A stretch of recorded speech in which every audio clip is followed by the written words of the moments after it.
of you, participants and organizers of this inspiring summit. My name is Reyhan Jamalova. I am 15 years old. I'm so happy and proud to say that I'm the first Azerbaijani who made it to the list of Forbes 30 Under 30 Asia with my project called Re-Energy. And today I'm going to share my thoughts on the idea necessity is the mother of inventions based on my experience. I would like to start my speech by referring to the book Thinking Fast and Slow by Daniel Kahneman, a Nobel-winning psychologist and one of the founders of behavioral economics. To describe the human way of thinking, Kahneman personifies the operations of human brain into two systems. System 1, responsible for our instinctive and automatic thinking, what he calls fast thinking, and System 2, controlling our deliberative and logical thinking, what he calls slow thinking. One of the most startling attributes that Kahneman assigns to our System 2, something that is responsible for almost all our historical breakthroughs, is a scrolling to be lazy. Yes, people are lazy. Distilling this beautiful fact. If the representatives of human race had no need for food, there would hardly have been an evolution. Looking back at history, humans have made inventions to meet their needs with each passing age. Invention of fire was response, fear of darkness and wild animals. Invention of agriculture was response to our thriving population and increasing the nutritional demands. Invention of art was response to our spiritual need for inspiration.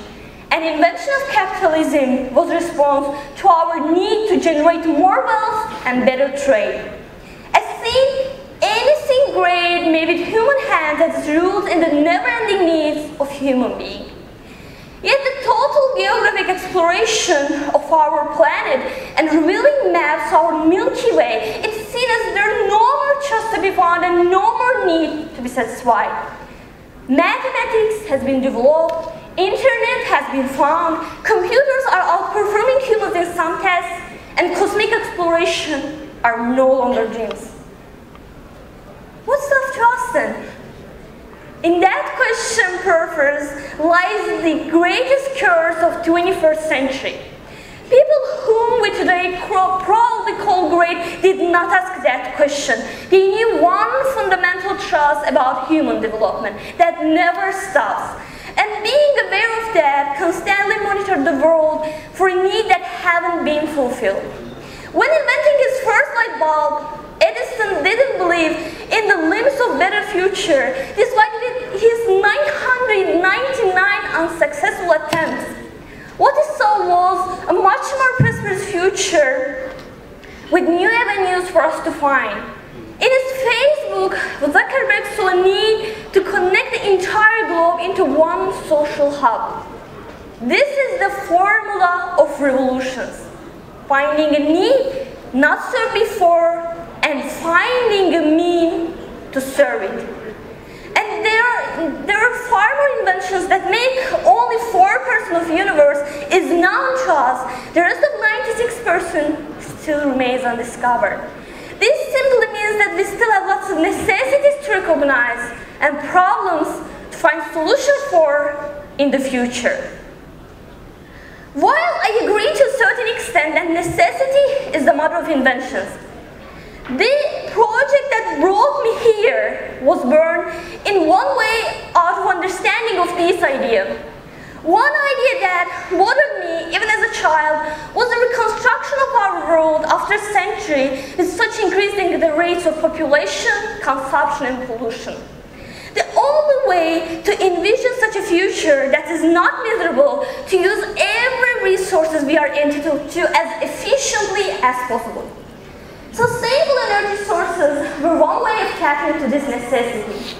Yet too much of an attention seems to be revolving around now traditional energy sources like wind, like wind, sun, water, more unconventional energy sources like geothermal or tidal stations drew my attention more due to their complete use of our scarce resources.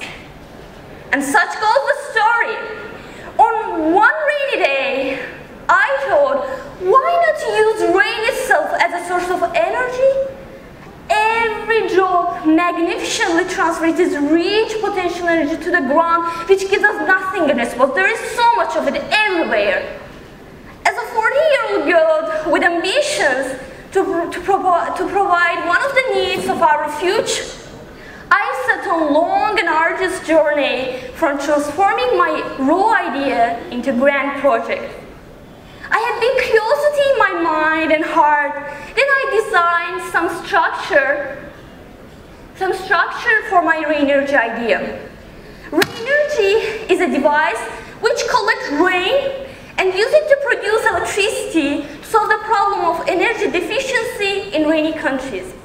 I mean, we transfer the rain's potential energy into electric energy through the motion created by the wheel. Then we store this electricity in the accumulator for the further implementation. I decided it and I believed myself so much, but for getting some advice, I talked about this project to some people. But unfortunately, nobody believed its success and its potential. But I believed myself and on my idea, so after work on some drafts, I represented the Climate Launchpad program, which is the biggest green business idea competition and pre-accelerator program in the world, where it was selected among 13 startups representing Azerbaijan. For me, it was such an initiative to work on this project and show it its potential and its success to the world. And now, rain energy had to go from theory of practice.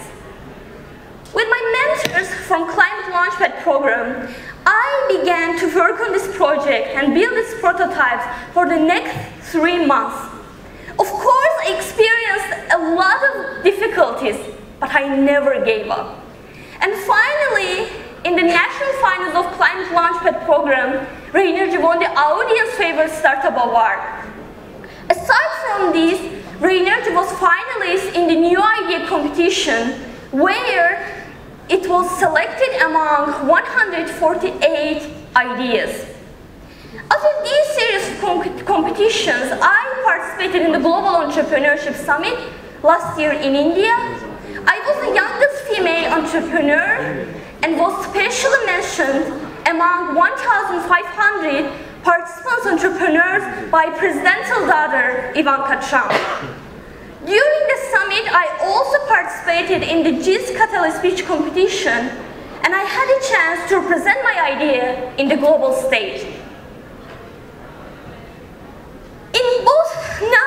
After this summit, I was included to the Forbes 30 Under 30 Asia list. I was so elated when I heard this news because I was selected among 2,000 nominees, and I was on the top 300. Aside from this, I was the first Azerbaijani who made it to the list. And after this wonderful news, I participated in first global summit of Forbes Under 30, hosted in Israel.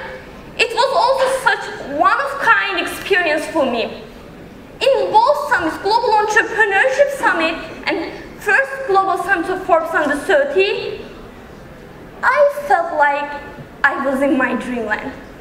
Now I'm here, but the feeling is same.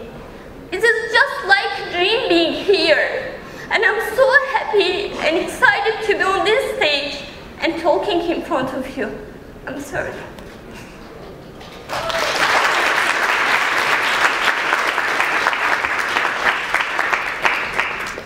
I would like to summarize my thoughts on the idea. Yes, I totally agree that necessity is the mother of inventions. But necessity, together with curiosity, initiative, hard work and perseverance, are equally important to turn the invention into reality. Let us again remember Thomas Edison.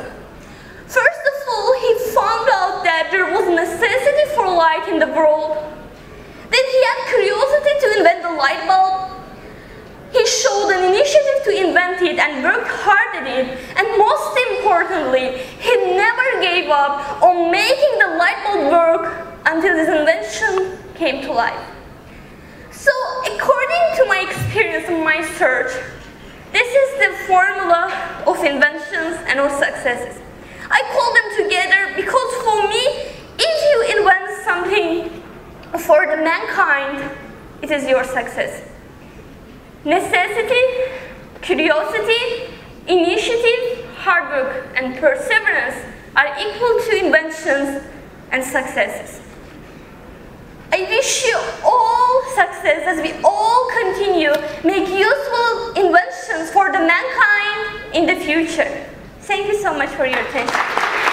Thank you so much, Rayhan, for this inspiring and passionate talk. And please give her a very warm round of applause. That really deserves that. Thank you so much. And now we're going to move on again to our Stories of Success segment of today. Please welcome again to the stage my colleague Pamela Ambler, who will conduct an interview with inspiring entrepreneur Goodwin Gaw, chairman of Gaw Capital.